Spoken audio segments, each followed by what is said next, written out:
reporters, international reporters especially, are banned, prohibited from entering Gaza to photograph what's happening in real lifetime. You can only report through your Jerusalem office after passing Israeli censorship. It's never happened before, ever. It started with Netanyahu saying, if international law is against us, we will change international law. Followed by the statements and actions of the United States, targeting the prosecutors and the judges of the International Criminal Court.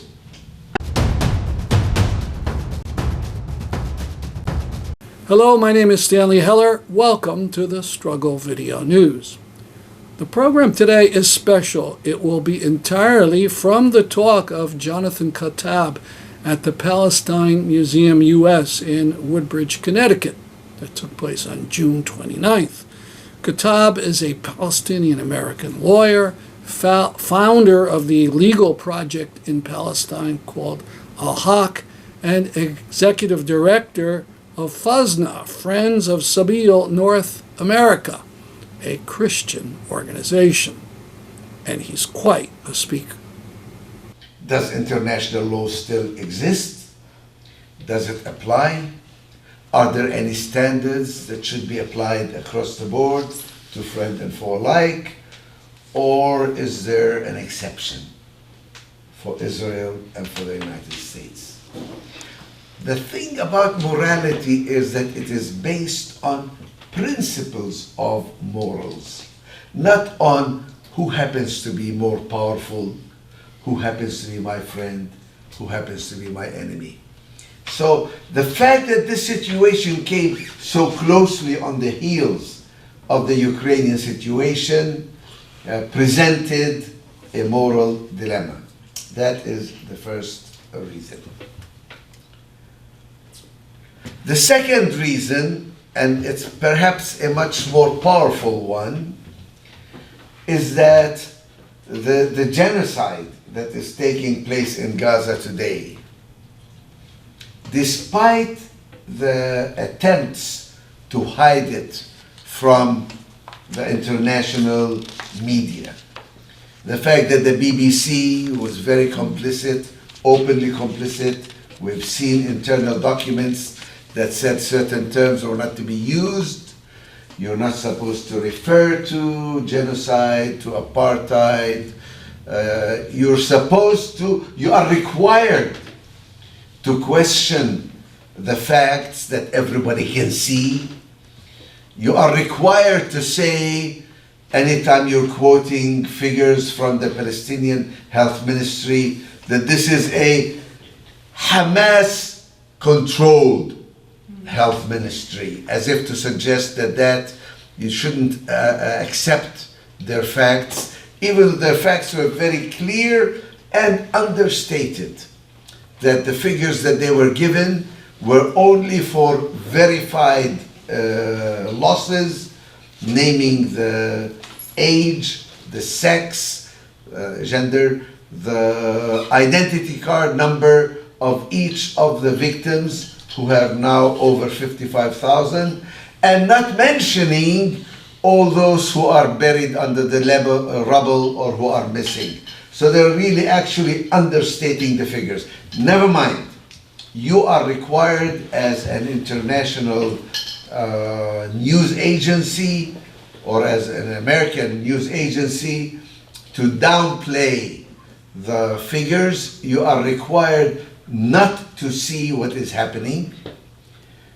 Your reporters, international reporters especially, are banned, prohibited from entering Gaza to photograph what's happening in real lifetime. You can only report through your Jerusalem office after passing Israeli censorship. Not only is the international media complicit in this way, but also there was a deliberate targeting of Palestinian reporters and journalists. Over 220 of them had been killed, sometimes together with members of their family. The number of reporters who were killed are greater than reporters who have been killed or journalists who have been killed during the Civil War, the First World War, the Second World War, Vietnam War, Korean War, the two Iraq wars, all put together. A greater number of journalists have been targeted and killed. Despite that fact, because of social media, the facts of the genocide are clearly known now all over the world. This genocide is taking place in real time, being videoed and broadcast 24/7, so that there was no ability to pretend that this is not happening. Even while the mainstream media is still downplaying it, denying it, coloring it in a certain way, refusing to use the word genocide, refusing to talk about the civilian casualties, refusing to talk about the targeting of journalists, the targeting of each and every hospital in the Gaza Strip, the targeting of all universities in Gaza, the targeting of all food distribution, bakeries, centers, etc. Despite all that, this genocide is well known and taking place. You know, when the Holocaust took place in Germany, it took place in the dark. Many people, including Germans, claimed, perhaps rightly or wrongly, that they didn't know it was happening until after the war. In this case, there is no deniability, there is only denial. There is only a deliberate, ignorant refusal to accept the reality. The third element, actually a separate element of under number 2, is the open statements by Israeli officials, from the president to the prime minister to the minister of defense to the head of the army to journalists to anchor people at every level of Israel, chief rabbis, commentators, anchormen, at every level of Israeli power structure. Statements were made that were clearly on their face genocidal. We want to kill them all. We want to destroy Gaza completely. There are no innocent people there. We have to destroy them, all of them. And the them does not only refer to Hamas. It refers to all Gazans. The policy is to prevent humanitarian aid from going in, openly calling for cutting off food and water and medical supplies, and openly stating, this is what we're doing. We're cutting off all food. So never before have we seen this level of open genocidal language. Not to mention the Amalek function, which I will talk about later, which is a commandment in the Torah calling for genocide, calling for killing men, women, children, and even animals. This reference to Amalek as a commandment in the Torah happily has been repudiated by almost all Jewish rabbis throughout history, that this commandment is no longer operative. The commandment of genocide, Amalek, killing entirely people. However, that's been revived now in Israel by not only rabbis, but by secular people like Netanyahu himself, who's not a religious person, and it is the Bible tells us how to deal with these people. They are Amalek. They have to be destroyed. Okay. Third element, very important. This has been the first time when international law and international courts and judges have been deliberately targeted by the criminals. It's never happened before, ever. It started with Netanyahu saying, if international law is against us, we will change international law. Followed by the statements and actions of the United States, targeting the prosecutors and the judges of the International Criminal Court. Not only with threats against them, which the Israeli Mossad has been making those threats, but also passing legislation to freeze their assets, prevent them from coming into the United States, and openly saying, we will prosecute the judges, the prosecutors, and all those who are collecting evidence and bringing cases against Israel and the United States, but mostly it is Israel, and telling the International Criminal Court, as well as the International Court of Justice, that this is what we will do to you if you bring actions against the State of Israel and its people. So that the warrants that are issued by the International Criminal Court, after a long wait, after many threats, the previous prosecutor of the ICC, the International Criminal Court, was literally threatened with her life and with her family if she would bring action against Israel. Finally, she did bring action during the last few months before she left office. And the new prosecutor, when he started issuing these warrants, was told that you have to step aside. There are some questions about your sexual conduct, so that they would suspend all the ongoing investigations.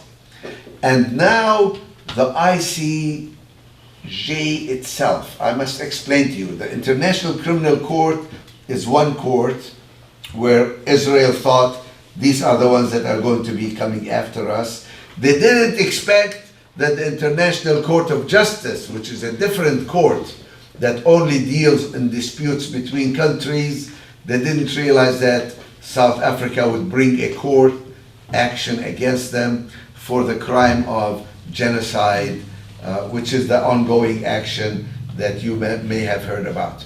But I want to step back a little and say this is the first time ever in the history of international law when the law itself and the courts themselves and the judges and the prosecutors themselves came under threats and came under attack, when the State of Israel and its main supporter, the United States, would actually tell them, we will create sanctions and punishments against you for being judges and for going after Israel for the crimes of genocide and apartheid and other war crimes.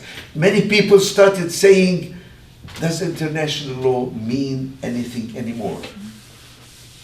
Is this the end of international law?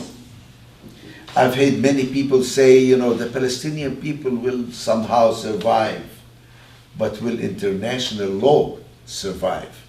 Will international morality survive? Because international law actually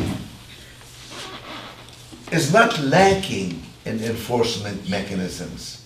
People say, oh, international law doesn't have enforcement. It does have enforcement. But the enforcement requires states to act. States are required to take action to enforce the judgments of the international courts. States are required to act to ensure compliance with international law.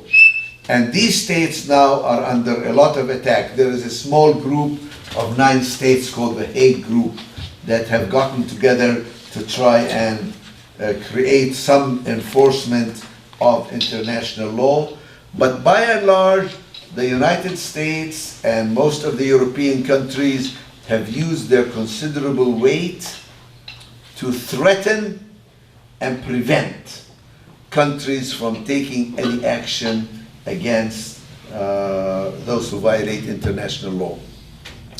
The recent war with Iran is a very important example, because in this case, Israel's attacks on Iran were truly unprovoked, were truly contrary to international law.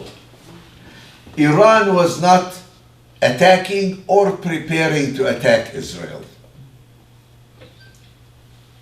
International law makes it very clear that the war of the crime of aggression, breaking the peace, attacking another country is illegal. The only way you can do it is self-defense. Well, Israel says this is preemptive self-defense. Well, not really. Because preemptive self-defense, even if we are going to accept it, requires that the state that is about to attack you, that there is an imminent danger of an attack by that state which cannot be stopped by any other means. So when Israel attacked Iran, and later when the United States attacked Iran, it was a clear act of aggression that is not justified under international law. Or you say, but there's another justification. We're trying to prevent Iran from having a nuclear weapon. Well, that's what the Nuclear Non-Proliferation Treaty was created for, to prevent other countries from using nuclear energy for militarized purposes.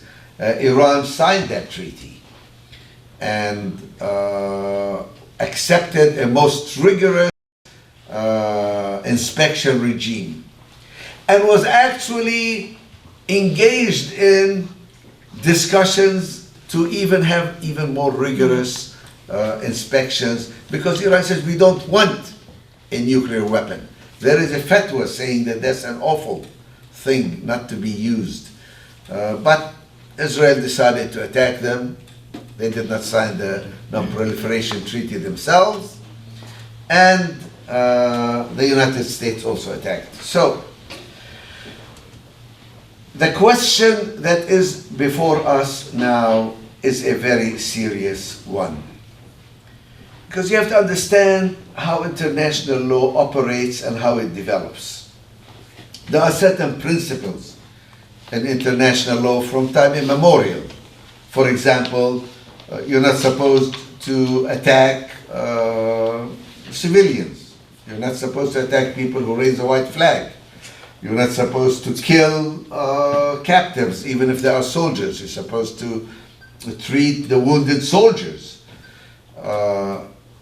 At the end of World War II, people realized that the world has progressed so much and weaponry is so destructive these days that you need to have some rules. You need to have some treaties and conventions. You need to have some mechanism to prevent the worst abuses. That's why the Geneva Conventions were created. They were actually created by the generals of the armies who won World War II to try and put some limits. How do you behave with a civilian population that comes under your control? How do you behave with respect to hospitals, with respect to civilians, with respect to wounded soldiers? The mechanisms that were created after World War II included the Universal Declaration of Human Rights, included a number of conventions.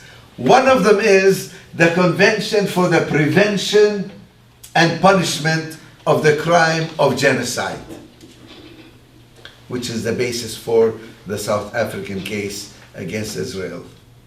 There were other conventions also for the protections of the rights of the child, for the protection of women, a whole number of other, I don't want to mention them all. But I'm saying the very architecture of international law grew and became much more firm and much more clear after World War II. And the United States was one of the countries that helped that development. The last 10 or 20 years, the United States has taken a back seat, in fact has tried to prevent the further development of international law, including the creation of the International Criminal Court, which the United States did not want to accept, and it pressured countries not to join. When countries joined, and enough of them joined that it became law, they entered into bilateral treaties with any country that receives aid from the United States, which is like many, many tens of countries, dozens of countries, that they would not bring any action against the United States or its citizens before the ICC. Israel doesn't enjoy such bilateral treaties with countries not to bring action against it. Okay. To summarize, where are we today? Today we are in a situation where there is a major attack on international law itself. Through the hypocrisy of the West, as I said, especially after the Ukraine, through the presence of clear evidence of an ongoing genocide that is taking place before our eyes,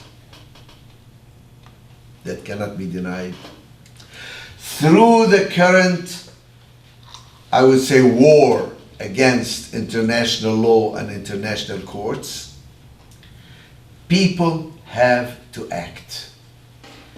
Different countries have to act, and civil society in each country must pressure their own governments to act.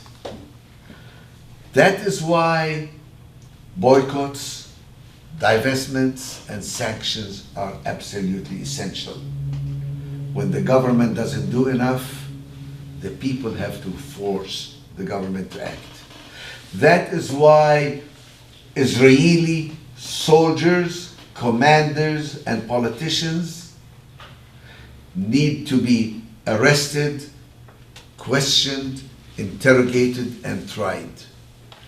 In different countries, not only before the ICC and the ICJ.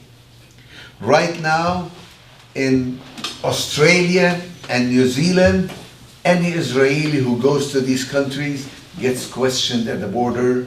Some of them have to fill in a 13-page questionnaire. Have you served in the Israeli army? In what function? In what location? At what time? We want to know if you're a war criminal or not. People in Spain are saying, if Israelis come into our country, we want to know, are they war criminals or not? Because crimes against humanity, including genocide and apartheid, and war crimes carry with them universal jurisdiction, which means every country has jurisdiction to try those people. There are outstanding warrants against Netanyahu and Gantz. More warrants should have been coming, and I think will be coming.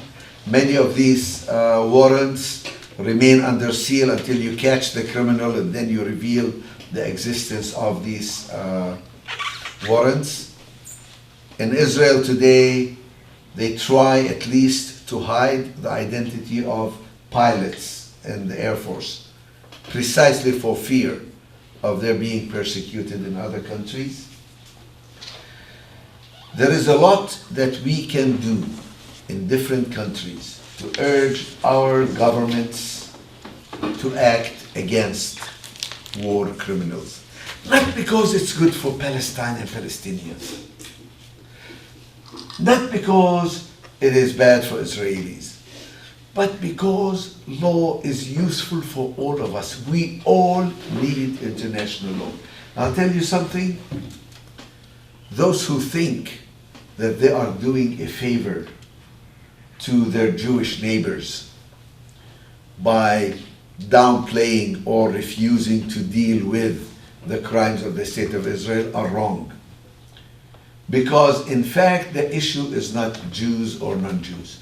To the contrary, I am proud that Jewish people in this country are among the best allies and the critics of the behavior of the Israeli army. Because eventually, when things change, and they will change, the backlash that we are going to see from real Jew haters and anti-Semites, including in this country, is going to be great. If you think that the Christian nationalists and the Proud Boys and the Trump supporters who are defending Israel today love Jews, you are mistaken. They will turn again and show great hatred, racism, and discrimination against Jewish people. And it will be up to good, decent people who believe in human rights, who believe in international law, to defend them, to defend Jews, just like they need to defend Muslims now, who are being targeted even in this country by the haters. Because, you see, the beauty about law, the beauty about international law, the beauty about human rights is that it is based on universal principles that should apply across the board to everybody. That's our program for today. See you next week. I'm Stanley Heller for the Struggle Video News.